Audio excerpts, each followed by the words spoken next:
Hi, I'm Junhyung An. I'm a world-building artist here at Riot Games. And I'm Odin. Yes, that's my real name. And I'm a writer. So today we want to talk about Ionia. It's the region where champs like Zed, Karma, Irelia, and many others come from. So Ionia is a place where people attempted to live in harmony with nature, but also with magic.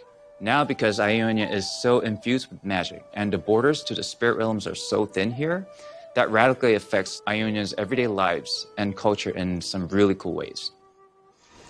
So like if you wanted to build a house in Demacia, right, you would cut down a tree, turn it into planks, then like nail those wooden corpses together.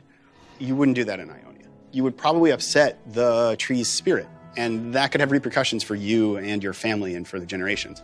So instead, you would contact like a woodweaver who would try and convince the tree to grow in a way that's beneficial for you. And in that way, you can live together. The tree gets to live, and you get a pretty sweet condo. Of course, that means you might wake up one morning and find your house has grown in the night, and suddenly you got some high ceilings.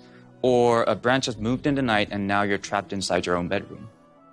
So because of natural magic, Ionians have a totally different relationship with permanence and their surroundings than other places. For example, there's these rivers of grass in central Ionia that flow and move with the tides of magic. And there's these people called land fishers who can collect all the grains and fruits that are the result of these sort of magical tides if they're in tune with that magic. Yeah, the landscape and the culture are also affected by the spirits. For instance, there's a coastal region called Azure Farms, and at certain times of the year, people might give offerings and gifts to the local sea spirits, and if those offerings are appreciated, thousands of yellow crabs might walk onto the beaches and just wait to be captured later in the year.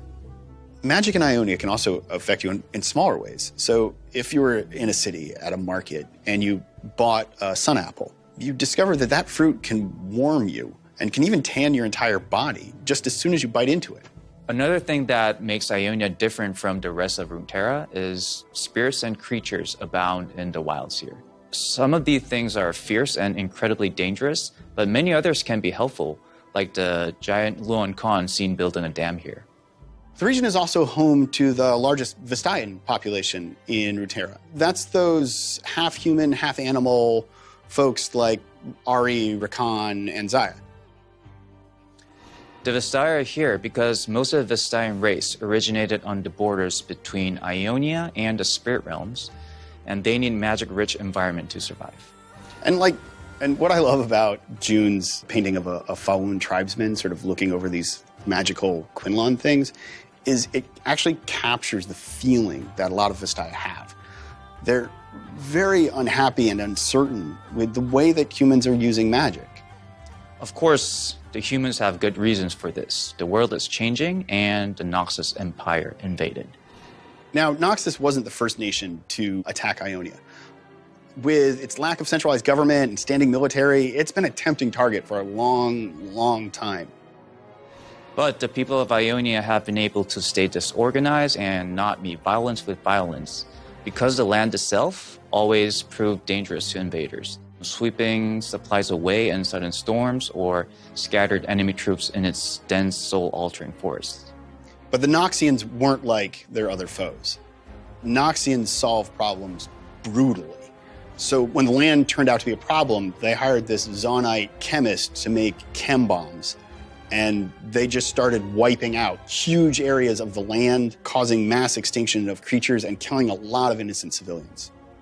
When the Noxian did this, a few people in Ionia decided they were no longer happy just being defensive. They start using magic offensively and fighting back.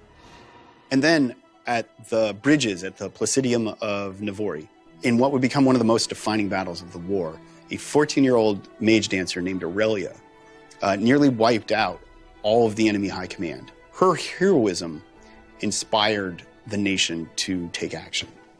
The Ionians managed to drive the Noxians almost completely out of their nation. Previously, the people had these illusions that if they just live in harmony with nature, everything would always be okay. But now they had experienced the true horror of war. So this means Ionia is at a turning point, and the divisions within that nation are pulling against one another. On the one side, there's traditionalists like Karma and Shen and the Kinku Order. And on the other side, there's radicals like Zed and the Navori Brotherhood. Actually, we're not going to go into that right now. Yeah, we'll have more stuff coming that'll delve deeper into those factions, the Vestaya, and what has been going on in Ionia since the war. Thank you so much for watching. Oh, and for more info and art, be sure to check out the universe. Thanks.